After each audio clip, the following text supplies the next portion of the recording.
Hey, I'm so excited to have you guys on this webinar where we're going to talk about how to raise healthy babies in a non-healthy world. And I wanted to talk about first food, because that's the number one thing that when we think of babies, talking about food. But I want to go a step back and let you know what my credentials are. Like, why would I be talking about this? This is coming from me as a pediatrician and also as a mother of three children. I've managed to raise three children, and they're at 18, 16, and 13, fairly productive humans in society, well-adjusted, as if we want to say that. But they were super sick. So my kids have been sick. We were not living the holistic life that we live today. We lived the traditional American life. And through my journey with their sickness, I've learned about some tips and tricks of what to do in order for you to avoid the pitfalls I fell in, so you can keep your children healthy and not have to do all the stuff that, you know, is really difficult to take care of when your children are sick. I'm going to start with a slideshow. I'm keeping an eye on the time because I would like to get to questions and answers. This is a 30-minute webinar, and I'm hoping to talk about like 20 minutes and then leave questions and answers, because I'm sure a lot of people have questions about different things, which will then help me talk to your needs. Cool. All right, let's get started.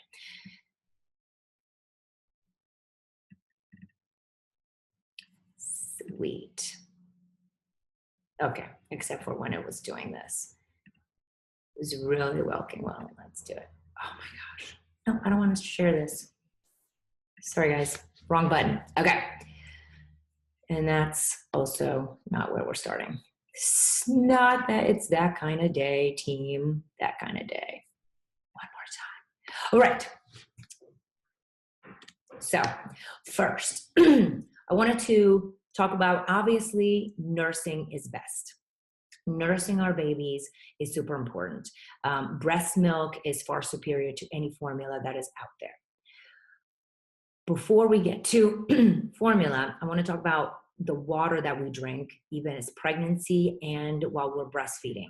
A lot of studies are now coming out showing that fluoride is posing a huge issues to our children's brains, to their neurological development, and puts them at increased risk for ADHD and behavioral issues.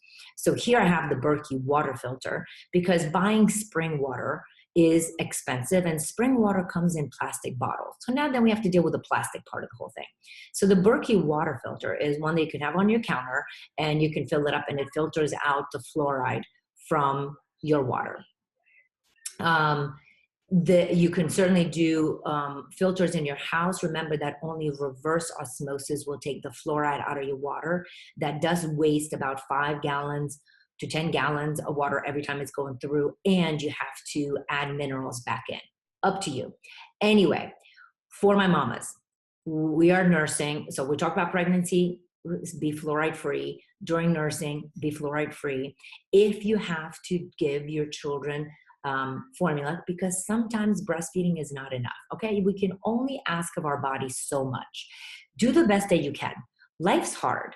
And it's tricky. Our bodies are difficult. And just because it says on TV that our boobs are supposed to work and provide milk for our babies, sometimes it doesn't work. And that is okay. Do the best you can. If we need to use formula, please make sure that you mix your baby's formula with water that doesn't have fluoride in it. And that's why the Berkey filter is a reminder here. I do have a code, a promo code, 10% off of this lovely little device. Okay. Biggest thing out there is, if we need formula, which formula do we need? I am a big fan of the Hip and Holly brands. They're from Germany. They're more of the expensive kind because of the quality of the ingredients they have. Yes, there's still going to be sugars in them. Yes, one of them has an organic source of maltodextrin, but I like how they source their foods and their ingredients, and it's not going to be high fructose corn syrup and palm oil and hexane extracted DHA, et cetera, et cetera. If you want a great blog post about this, Food Babe, Vani Hari, did an amazing post breaking down organic formula. So just Google organic formulas by Food Babe.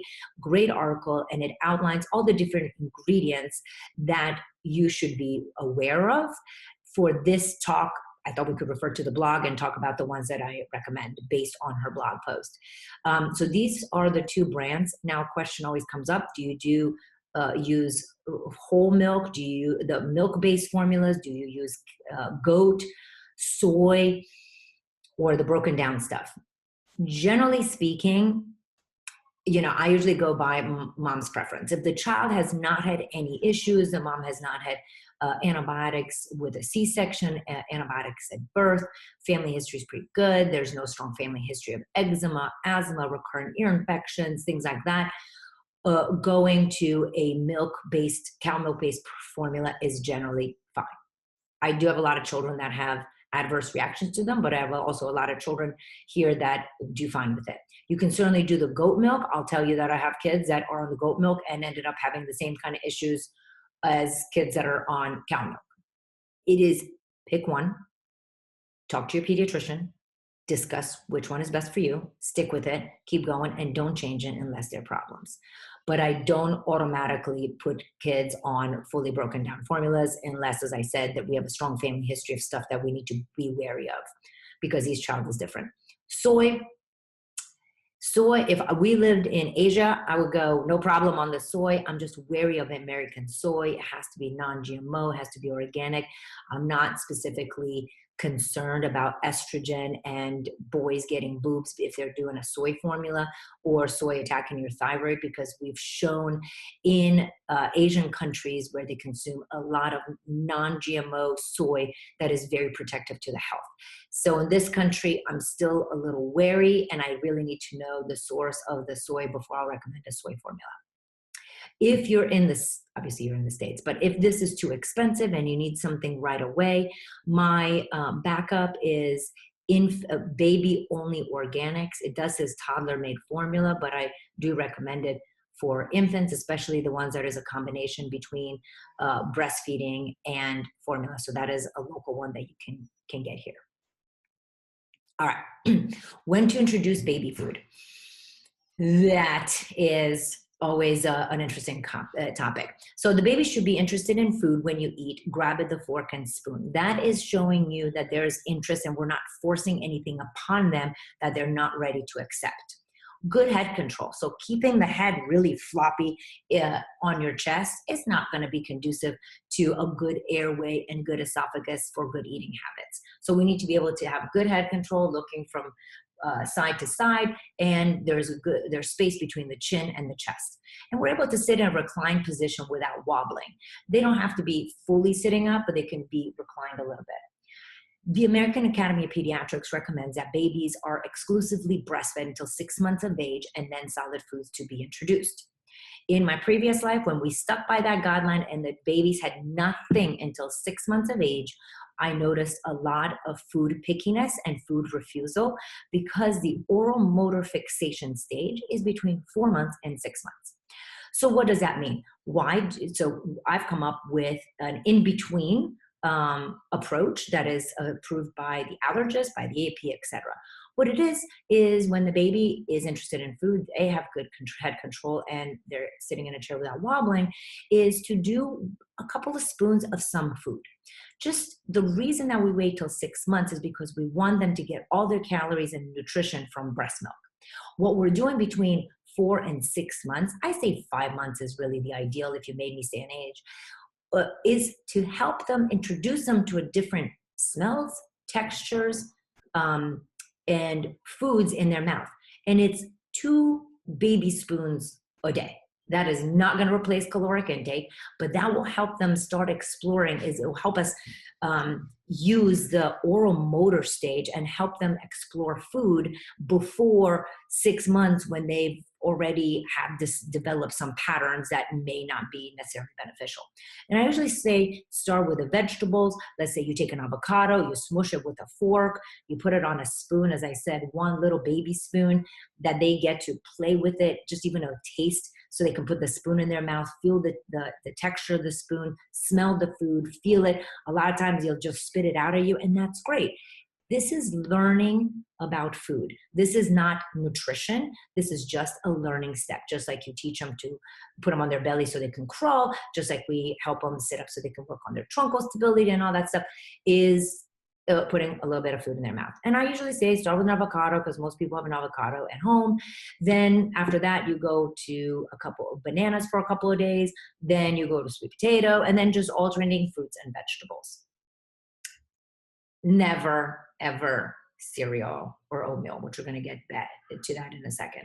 But that's why I want to between 4 and 6 months. The other thing that's happened is food allergies are on the rise and skyrocketing. We have noticed, based on data that has been done worldwide, that when babies are introduced with high allergen foods earlier, they will have less food allergies later. So this is a perfect time, if a lot of people are very nervous, to do, put a little nut butter on a spoon, do a little taste of egg, smushed up egg. Those are, again, work with your pediatrician, but these are going to be the times we want to start introducing food for exercise and also to decrease food allergies. All right, baby foods. Let's talk about it. 95% of tested baby foods contain toxic chemicals that lower babies' IQ, including arsenic and lead. Horrifying. This is of October 17th, 2019. Tests of 168 baby foods from major manufacturers in the US found 95% contain lead, 73% contain arsenic, 75% contain cadmium, 32% contain mercury, and a quarter of the foods contain all 4 heavy metals. Horrifying. And what do you say? Well, a lot of these foods get in from the soil and manufacturing. This is why we're talking about rice cereal. Let's talk about rice cereal. Rice cereal. Infant rice cereal, rice dishes, rice-based snacks top the list of most toxic foods for babies. 2012 study found that brown rice syrup, a frequent sweetener in organic foods, was also a source of significant levels of arsenic. Beware of organic rice syrup in baby formulas. Rice cereal it's still being recommended all over the place. Here's one of the reasons it's being recommended. It's like, well, it's a good source of iron for babies. Are we all kidding? Seriously? Like, rice doesn't have any iron. The reason rice cereal is a source of iron is because man has added iron to this food. So if we're going to be holistic about this and we'll say, I want my baby to have iron-rich foods when they start eating food, we are not going to pick a grain that has no iron, but some joker in a lab has put iron in it, and now we're like, oh, we're reassured. No, we are going to pick foods that are rich in iron, like meats, liver, eggs, leafy greens, right? Rice cereal causes a lot of allergies and is full of arsenic. I also feel that it is a nutritionally devoid food. And if we're looking at foods that are fortified by man as our nutritious foods, we are mistaken, my friends. The body doesn't understand what man has put in these foods, right? Body really would like to get its own source of vitamins and minerals from actual foods. So beware of rice stuff. It is convenient and it's easy. We never put food in a baby's bottle. Food is always on a spoon, and we never thicken the formula with rice cereal at night to make them sleep longer. It doesn't work. I know for some babies it works, because listen, something works for there's something that works for somebody. And then we make it like it's a general rule, like, well, it worked for my baby, therefore it's like the panacea. There's no panacea. Every baby's different. And as a general rule, no rice cereal for the babies. Oatmeal is fine, never as a first food. It's not really nutritional. It's not nutritionally dense. Fruits, vegetables are nutritionally dense. Oatmeal can come later as part of a balanced meal. Also, when we feed babies, we want and start feeding babies between at any other time, make sure you nurse them first and then let them try a new food. Starving babies do not like the taste and feel of new foods. So just give them, one boob or half a boob, just something enough that they're not famished, and then work with a little trial of a spoon of this and or that. All right, baby foods, make it more biome. So we talked about the heavy metals that are in there, so that's scary. Let's get a little scarier. If we look at this fruit medley, it's the first ingredient is white grape juice. That's sugar. And what we have in here, pineapple and white grape and orange juice concentrate, more sugar. So these baby jars, again, very convenient. Not only they're full of lead and toxins, but they're also filled with sugar. Not okay. What about the pouches?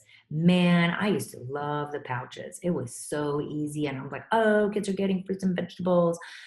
It is fine to do a fruit pouch once in a while. But what happens is this is so convenient. So we're carrying around these fruit pouches, and I have kids in my clinic who eat 12 pouches a day. That leads to a ton of sugar intake, a ton of citric acid. Citric acid is a very corrosive element, and I have kids who have developed severe reflux. It was from the citric acid, from these pouches. I've also gone to the grocery store, and I saw that in some of these pouches, there's salmon, ew, pork, double ew. No meat in pouches. Like, what preservatives are used to put that in there? Just remember, the FDA doesn't have to disclose, the food companies don't have to disclose all their ingredients. They have to disclose most of their ingredients. It's such a scam. So not a huge fan. As I said, you're on a road trip and once in a while, the child has an organic fruit pouch, and generally speaking, not a fan anymore. Organic pears, organic blueberries, organic apples, organic avocados, and there's the ascorbic acid that I'm talking about. And organic lime juice concentrate in order to keep freshness, because otherwise the stuff will go bad. So that's where the citric acid situation is very high and can affect babies' guts. So how do you feed a baby, right? So we took rice cereal away, rice crackers, rice teething, biscuits. We took away the baby jars, the fruit pouches. What is a mom to do? So we talked in the beginning, make it easy. Whatever food you're eating, that's what you're going to smush up for the baby. We have made it so complicated. Man, the food industry has made it seem like we just don't know how to feed babies. That's why I want to talk to you about it. We're like, oh, well, is it a fruit or vegetable? And do I alternate it? Whatever fruit or vegetable you have in the house, easy. Whatever's on your plate, smush it, give it to the baby. It's fine. These little teething ringers, you can put frozen grapes in it. By the way, that's an amazing tip for teething babies. Frozen grapes, cold decreases swelling of the gums. The sugar in the grapes is an amazing pain reliever, because sugar goes to the same part of the brain as opioids do. But you can put mangoes in here, frozen apples, frozen pears, frozen peas, frozen, you name a frozen something, it can go in here. It doesn't have to be frozen. You can put fresh stuff in here too. But that way the baby doesn't choke on them, and they can have a slice of orange. It can have, just kind of gum and chew. It's going to be a mess, and it's going to be a disaster. That's fine. That's what, again, kids who are allowed to be messy with food and taste it and smell it and be sticky with it and touch it have less pickiness and food aversions. And kids are like, oh, we must be neat. We only eat at the high chair with the table in front of us, and our onesie is clean and the baby's clean and there's no mess. No, the mess, we want the mess. The mess gets the baby's full body involvement in the food, which makes food so much more appealing than it's just this sterile, rigid thing. So anyway, these baby meshers, love them. And, I crack up because now we have to look up on Pinterest on baby finger food ideas. If it's mushy food, they can eat it, right? So like smushy mangoes. A 4-month-old is not going to eat a smushy mango. 4-month-old needs puree, but you know that. You don't need to go to Pinterest to understand that. When they get a little bit or older, if you grill mangoes, they get smushed. Peaches that are grilled become really squishy and easily to gum. Blueberries, that's going to be in the older kids because it's a choking hazard. Kiwis can be nice and soft and gooey. Bananas as well. Grapes, those are choking hazards. They need to be cut up, and that's for the older kids. But the blueberries and the grapes and the mangoes that are raw and choking hazards can go in those meshy things. You can have good breads for finger foods. You know, everybody's like, and we can't have gluten. No, people, we can have. Just be careful of which thing you buy. Wonder bread? No. Ezekiel bread? Yes. Sprouted grains? Yes. I'm trying to bash some other, you know what I mean, white processed refined breads. No, but if you have a good sourdough bread that has, you know, comes from a baker and it's used good yeast and it doesn't have preservatives in it, absolutely get the baby. That's an awesome little finger foods. Smushed up potatoes. So many of us have either sweet potatoes, baked potatoes, white potatoes, mashed potatoes. Those are all great foods for the baby. The smushy avocados. Don't overthink it. Whatever can be. Pasta that is smushed is good. Rice, orzo. Anyway, all those are like fine foods that you can have them. Okay. When you go out to eat, that's the biggest thing. The biggest pushback I got back when I talked about the rice and in rice crackers. What do we feed the babies? Because you don't understand how hard it is. I'm like, I've raised 3 kids. I know how hard it is. And I'm a working mama. I know how hard it is.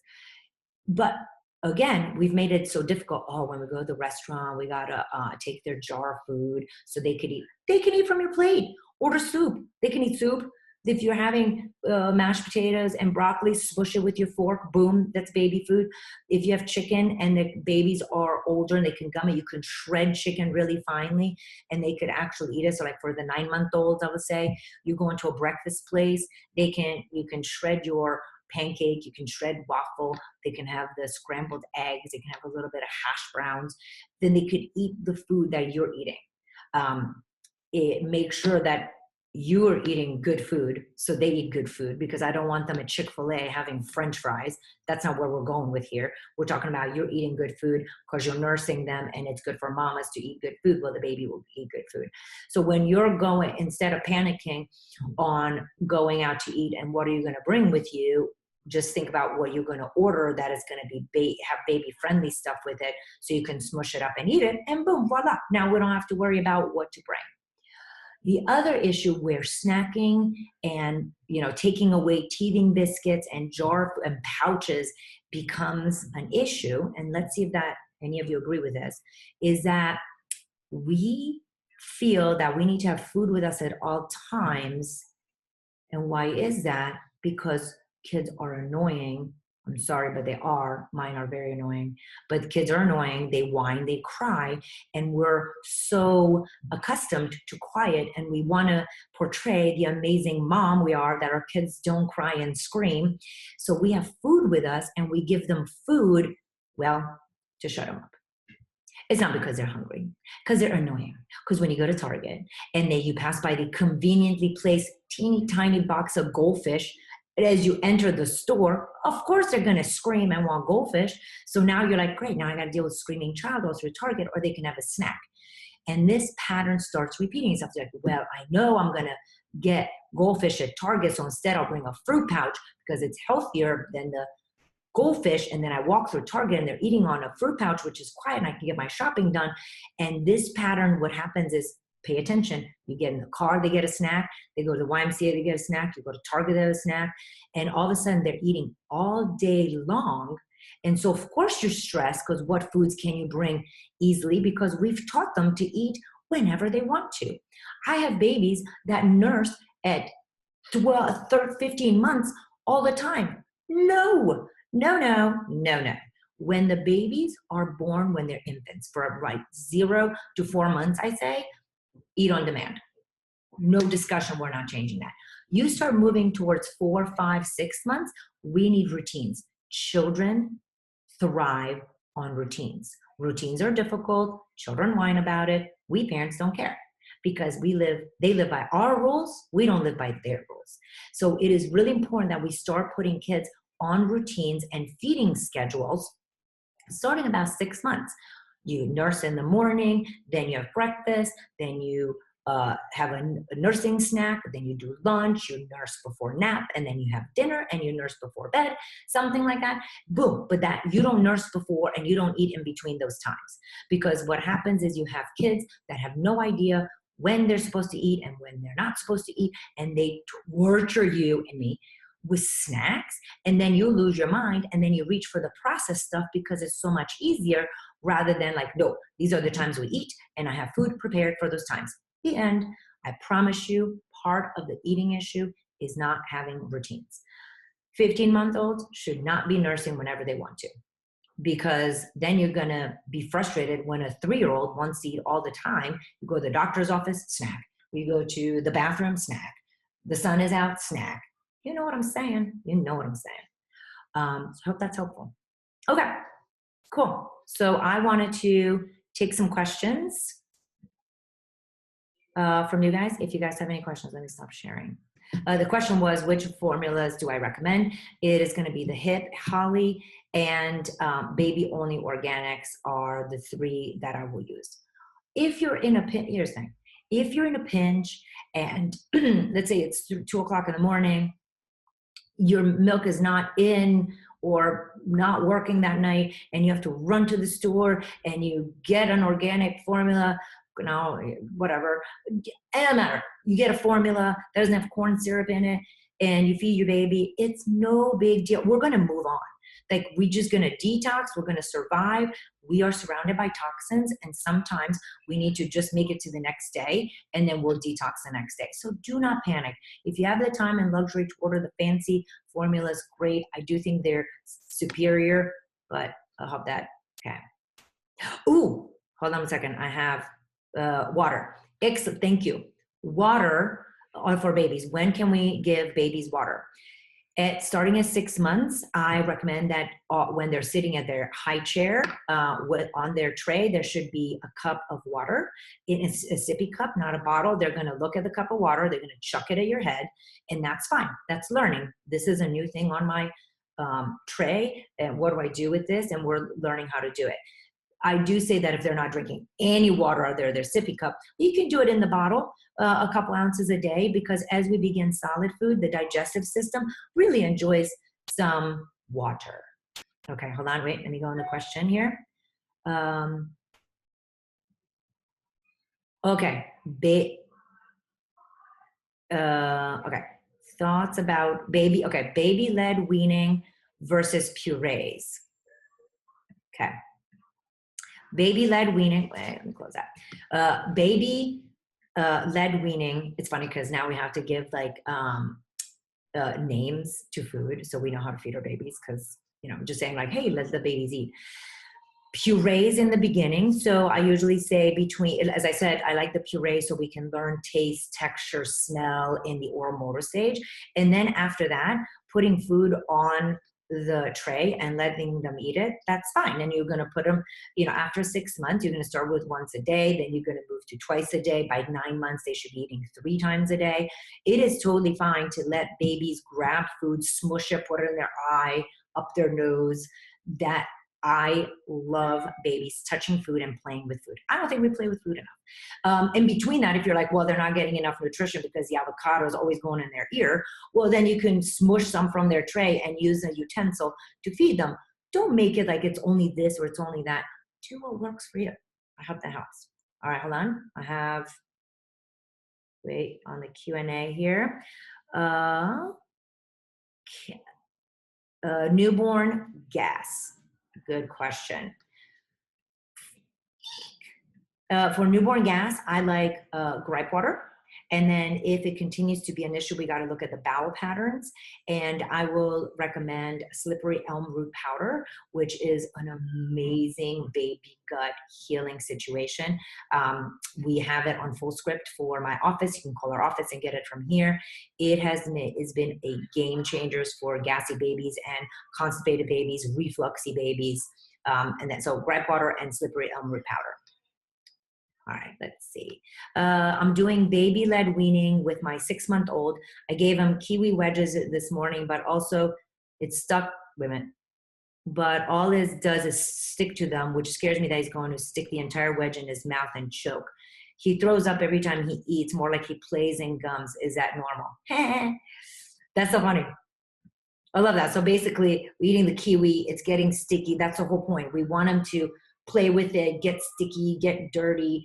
And then if you're, don't leave.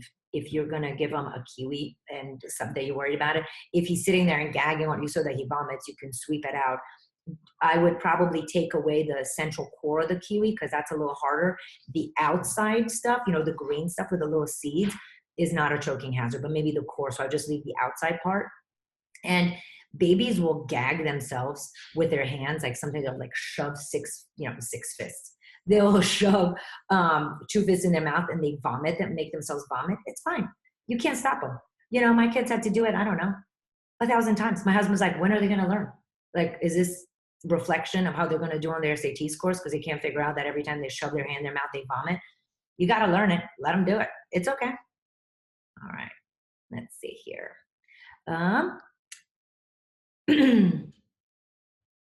Whoa. Okay. So how do we buy food on a budget? Awesome. So the detox in children, this is top secret. And this is only here. The way we detox children is with vegetables. It's true. Fruits and vegetables and water. Sleep, play outside in the sunshine, turn the TV off. That's baby detox. How do we do it on a budget? We're going to focus on the Dirty Dozen. So make sure you get the you could Google that really quick. Dirty Dozen, make sure those are all organic. The rest, don't worry about it. Costco, my friends, Costco is our friend. Costco is the #1 distributor of organic foods in the country. So I go to Costco, great, buy in bulk and do cooking at home, cooking from scratch. Eating out, so incredibly expensive. Buying food. And a lot of people are like, well, I don't want to buy from Costco because my food goes bad. I don't know if you watch my Instagram stories. I freeze everything. So if I have extra squash that I'm only using part of it tonight, the rest is going in the freezer. If I use only half the kale, rest go in the freezer. I mean, I freeze everything so I don't have any waste. Buy in bulk and use your freezer is huge. The short answer. Do you have, yes. So do I have house water filtration? I have a blog. If you look under family wellness tips and then search fluoride, I have an entire post on water filtration systems for your house that will remove fluoride, which reverse osmosis things we like, and the Berkey water filter with the coupon on it. Awesome. How do you transition from breast milk to milk? To what age do we feed kids milk? Excellent. Usually the transition happens between 11 and 12 months old from breast milk to milk. Some babies do fine with just 1 cup of milk in the middle of the day while they're nursing. The next question is going to be, do we do cow milk? You know, I'm not against cow milk as a general rule. What I'm against is 32 ounces of cow milk a day. That's what I'm against. But if we're going to do you're nursing and then you want to do a cup of cow milk this week, a day, great. Next week, try a cup of goat milk a day, then sheep's milk, then plant-based milks, variety. The body wants variety. It does not want the same thing over and over again. So when we're eating cow milk, even though it's organic and grass-fed, which I love, always full fat, never skim or part skim. But when we eat the same thing every day, in and out at 32 ounces a day, the body is going to develop an issue. So we want to rotate it. But speak with your doctor if your child has had recurrent ear infections by the age of 1, recurrent eczema, blood and stool, belly issue, constipation. Cow milk may not be the answer for your child, but please do that with your doctor. And they can also give you how much calcium you need a day, what good calcium sources are, because you'll be surprised. Cow milk is not our only cow milk is not our only calcium source. So, and then if the babies from breast milk to any other milks are having an issue with it, start mixing it slowly in. The biggest issue I find that breastfed babies don't like to transition to any kind of milk, plant-based or otherwise, is the temperature. Because your breast milk is body temperature, and then we give them cold milk. And we're like, the majority of the time, it's a temperature issue. So make sure it's the same temperature as breast milk. All right, here we go. My 3-year-old burps a ton and interrupts his nap schedule. Notice it's only when I'm at work and he has to take bottles at home versus breastfeeding. Got it. So the reason for the burps is reflux and is from the extra gas from the bottles. That is going to be to feed him, burp him after every ounce, tedious, and also trying different bottles. Are Dr. Brown's the answer for everybody? No, they're expensive. I find them to be a pain in the to clean, but do experiment with different bottles. Also nipple size. Some kids will have more gas when the nipple is bigger, so they get like faster flow and gas. And some babies will do better with smaller nipples. Some babies will do better with larger nipples.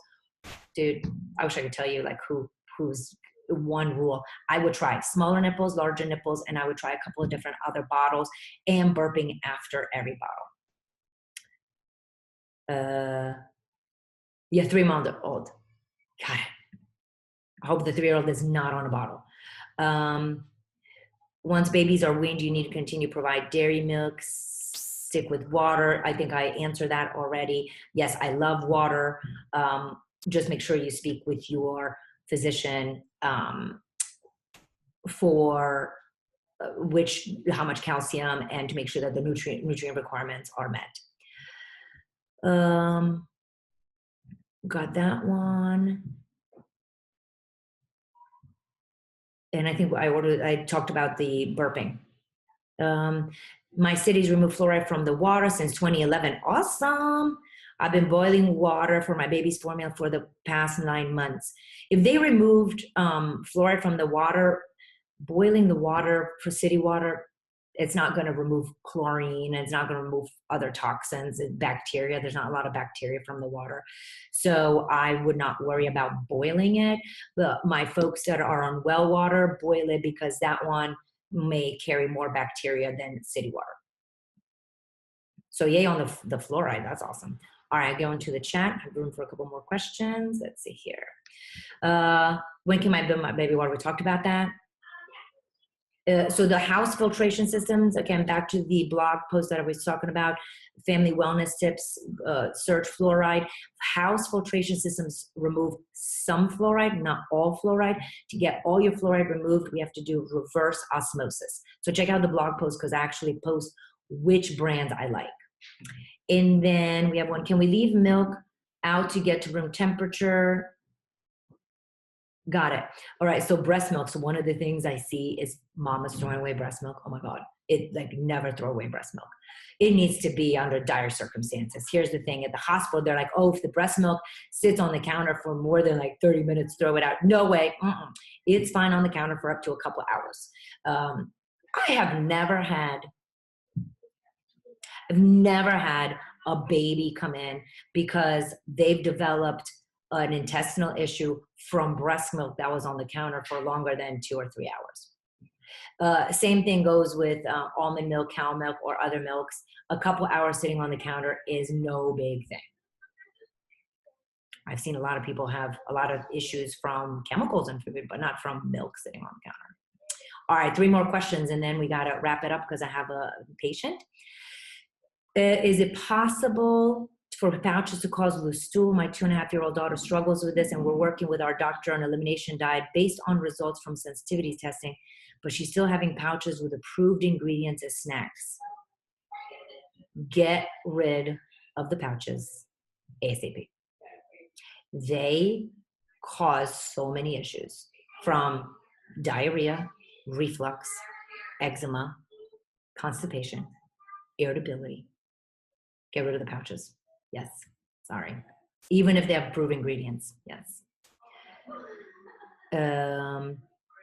Okay, for the slides, what I'm gonna do is I am recording it, and then I will upload it to YouTube, see if that works out. I just didn't want to get into the people who are like, oh, I'm registering and now send it, because that's a nightmare, but I'm gonna put it on YouTube. And last question. I struggle with healthy portable snacks for my toddler. I do give him a fruit as snack, but snack time is when I tend to reach for more processed convenience foods.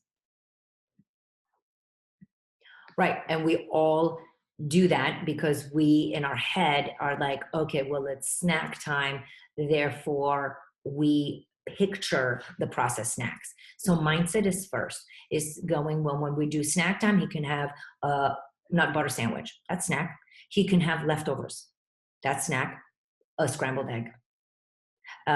If we're going to take stuff on the road, I do like sandwiches. And yes, I do use nitrite-free cold cuts that I put in a little divided container. So you have nitrite-free cold cuts. You can have veg. You can have some fruit. You can have some cheese. You can do plant-based cheese. You can have a little bit of bread. And now you have a little picnic. So just think of snack as like a picnic rather than we're always going to reach for a processed snack. Am I saying never have a bag snack? Well, that's ridiculous because I have bag snacks too. But what I'm saying is don't make that your go-to, because before you realize it, majority of their diet is stuff that comes in bags. Other foods that I like, if they're not choking hazards are going to be things like popcorn. So like if you're going to get a snack from a bag, make sure it's like 5 ingredients or less. Make sure it doesn't have vegetable oil or canola oil. Make sure it's organic and non-GMO. But honestly, it's really looking at your pantry and going, what appetizer can I make? Because you're not going to feed your guests Cheez-Its. You're going to feed your guests like a little charcuterie, a little hummus, edamame, skewers, things like that. So then kind of thinking of snack time more of an appetizer time. And then if that's really annoying, then stop with the snacks and then just do meal times, because you know what? That's fine. Oh, smoothies are also good and portable, but we overemphasize snacks and then the children become dependent on it. Anyway, I hope this was helpful. Please leave me messages, feedback on Instagram. The only way I can make these webinars better, more informative, if you guys communicate with me and let me know on my Instagram page at Dr. Anna Maria Temple if this was good, what else you want to see in the future, etc. Anyway, I hope this was helpful. I got to go see a patient. I wish you guys a fabulous rest of the week. Okay, take care.